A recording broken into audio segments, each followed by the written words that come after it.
how to invite friends in Epic Games. So first what we want to do is just go and open up your Epic Games launcher, then click on the friends icon right there. So it just looks like two persons beside together.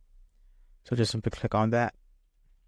And as you can see, when this pops up and click on the icon here again, it will show your friends online and other friends, which is offline too. And if you want to invite a friend, just simply click on the middle icon right here at the top, then add friends, and just simply search for that friend's name. So let's say Dark Knight or something right here. So Dark, just like so, and wait for it to load. And if you want to add them, just simply click on right click and add.